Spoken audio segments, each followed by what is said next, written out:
Namaste and welcome to this exciting episode of Sathology Debunking Mythology. Sathology के इस नए episode में आपका बहुत बहुत स्वागत है।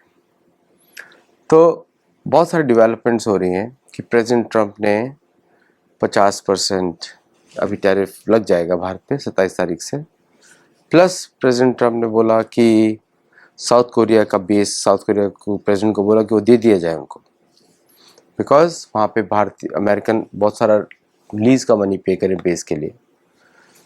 और भी तीसरा डेवलपमेंट हुआ कि भारतीय नेवी ने INS हिमगिरी और INS उदयगिरी F-35 है, पेंडेंट है शिप का, और हिमगिरी का F-34 है, गाइडेड मिसाइल फ्रिगेट्स लॉन्च किए। और साथ में भारत ने इंटीग्रेटेड डिफेंस गन्स को लॉन्च किया फॉर द शॉर्ट रेंज, उसके लिए 30 किलोमीटर तक मार करने वाला सिस्टम्स को लॉन्च किया।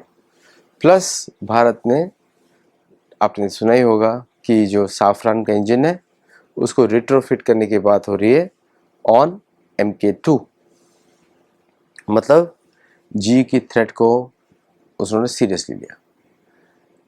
मीनवाइल अमेरिका ने अपनी 4000 मरीन्स को भेजा है Venezuela to fight with the Venezuela army. साथ में उन्होंने, अमेरिका ने डिपार्टमेंट ऑफ डिफेंस का नाम बदल दिया डिपार्टमेंट ऑफ वॉर। तो ये सारी चेंजेस हो रहे हैं, एक दिन में हो गए। और भी चेंजेस हैं, और भी बहुत सारे चेंजेस हैं।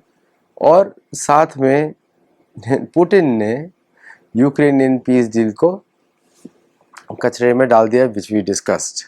कोई ज़रूरत नहीं है। सीज फायर किया जाता है व्हेन यू आर वीक, और पीस की बात की जाती है when you are strong. So peace treaty means you are strong.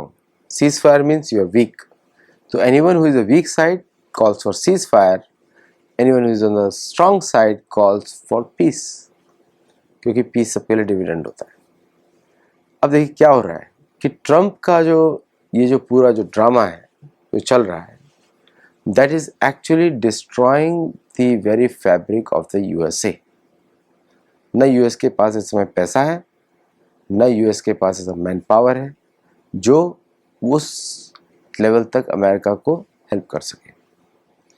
Plus उन्होंने 6 लाख स्टूडेंट्स चाइना से मंगाए, जिसके पीछे पूरा का पूरा अमेरिकन मागा movement is opposing president Trump. बहुत भयंकर तरीके से अपोज किया जा रहा है उनको। The reason why this is happening, उसका एक पर्पस है कि अमेरिका की जो इकोनॉमिक कंडीशन है इट इज़ वेरी वीक, और वो वीक कंडीशन इकोनॉमिक कंडीशन है, इसकी वजह से ये सब डिसीजंस फोर्स किए जा रहे हैं। भारत का attitude is very strong. Bharat ने बोला नो कॉम्प्रोमाइज़, और प्लस भारत ने चीन, रशिया सबके साथ उसने एक्सपैंडेड द एग्रीमेंट्स। चाइना के पास तो भारत कभी ट्रस्ट करता नहीं है, तो भारतीय सेनाएं जो हैं चाइना को कभी ट्रस्ट करेंगे नहीं। और भारत भी देख रहा है कि Diego Garcia is a big threat to India. ये मैंने कितनी बार बोल चुका हूँ कि डिएगो गार्सिया सेंटकॉम का हेड है, सेंटकॉम का डिसीजन होते हैं वहाँ से, और उससे भारत को सबसे ज़्यादा थ्रेट है, because Diego Garcia is use for operation with Turkey as well as Bangladesh. It is not needed in Indian Ocean. देखिए, हमारे को बहुत सारी गलत गलत चीज़ें पढ़ाई गई। हमने किसी पर आक्रमण नहीं किया, शास्त्र उल्टा बोलते हैं हमको आक्रमण करना चाहिए। दूसरा, हम पीसफुल कंट्री से, दुश्मन को कभी नहीं बोलना चाहिए हम पीसफुल कंट्री से। दुश्मन को बोलना चाहिए we are the land of the brave and the fighters. हम लोग बहादुरों का देश है, क्षत्रियों का देश है, हम युद्ध करते हैं और हमको कोई शर्म नहीं युद्ध करने से। शांति प्रिय हम नहीं है। हम नॉन वायलेंस तभी तक रखते हैं जब तक उसकी जरूरत हो, लेकिन धर्म के लिए वायलेंस को नॉन वायलेंस ही बोला जाता है, समझे? अहिंसा ही बोला जाता है। धर्म के लिए हिंसा को अहिंसा बोला जाता है। तो हम ऐसा देश ही नहीं है। तीसरा, भारत हम मार्केट नहीं है, हम मंडी नहीं है किसी के लिए। भारत मंडी नहीं है, भारत देश है। भारत देवताओं का देश है, भारत ऋषि मुनियों का देश है, भारत व्यासदेव का देश है, भरतवंशियों का देश है, इक्ष्वाकु वंश का देश है, और पूरे विश्व पे हमारा शासन रह चुका है। जहां भी हमारी सेनाएं नहीं गई वो सब युद्ध हार गए पश्चिमी देश। ब्रिटिश ने यूज किया, अब यूज करने नहीं देना है। हमको भी यूज करना है उसी तरीके से। हमको भी बाहर भेजना है, कभी अफ्रीका में, चाइना में, कहीं पे भी जहाँ भी युद्ध हो, जहाँ भी सनातन धर्म की स्थापना के लिए युद्ध करना पड़े, करना पड़ेगा। और भारत ने ऑलरेडी ये बोल दिया कि हमको टेक्नोलॉजी कोऑपरेशन नहीं चाहिए, देना है तो दो, नहीं तो नहीं दो, it's okay, keep it with you. लेकिन हमने कभी स्ट्रॉन्ग प्रोएक्टिव, मतलब क्या मेरी इच्छाओं की क्या मजाल है कि थ्रेटन करते रहे, ये कर देंगे वो कर देंगे। अरे तुमको तो खाना पीना भी नहीं आता, कपड़े पहनना नहीं आता, बोलना नहीं आता, तुम्हारा दिमाग नहीं है, और फिर भी हमको ऑर्डर दोगे। सो इस तरह की बातें उनको बोलनी पड़ेगी, नहीं तो ये लोग सिर के ऊपर चढ़ के नाचेंगे। मूर्ख व्यक्ति जो है वो इस तरह बिहेव करता है, थ्रेटन थ्रेटन थ्रेटन, करते कुछ नहीं है, थ्रेटन करते रहते हैं। Bharat is number one in space power, number one in every single field, naval design सब जगह है Bharat, ship design, aircraft design, Tejas is one of the best fighters.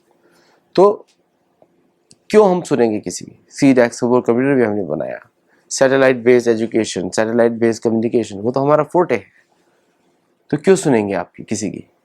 लेकिन कभी कभी हम ये सब भूल जाते हैं।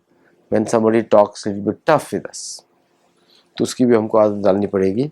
वार्ता वर्चस्व, वार्ता वर्चस्व जो है युधिष्ठिर महाराज हैं, दशरथ महाराज हैं, ये हम वार्तालाप भी अच्छी तरह करते हैं। तो बहुत सारी चीज़ें पॉजिटिव है, और अमेरिका का फ्रस्ट्रेशन जेन्युइन है, थोड़ा और होना चाहिए, अंदर से और फटे वो। तो भयभीत होने की ज़रूरत नहीं है, but every threat is an opportunity. और थ्रेट तो सक्षम लोगों को ही दी जाती है, बराबरी के लोगों को ही दी जाती है। पाकिस्तान को थोड़ी थ्रेट दी जाएगी, वो तो बिक जाएगा, साउथ कोरिया भी बिक जाएगा, वेनेजुएला भी बिक जाएगा, कोई बिक जाएगा, बट रशिया नहीं बिकता, भारत नहीं बिकता, क्योंकि वहाँ स्वाभिमान है, वो उत्तर कुरु है, हमारे प्रांत थे पहले, चीन भी, वो भी चीन भारत का प्रांत था और भारत है। तो ट्रम्प की वजह से एशियन यूनिटी आ गई, और ट्रम्प की वजह से अब यूरोप का भी पतन शुरू हो गया। अभी ट्रम्प प्रेसिडेंट ऑफ यूरोप भी हैं, जो बोलते हैं करते हैं, है ना। अब यूरोपियंस को कैसा लग रहा होगा, बट यूरोपियंस का वही फ्यूचर भी है, क्योंकि मलेच्छा लोग ऐसे रहते हैं, उनको एक लीडर चाहिए, शीप शेपर्ड चाहिए, शेपर्ड। तो America is the New Shepard of Europe.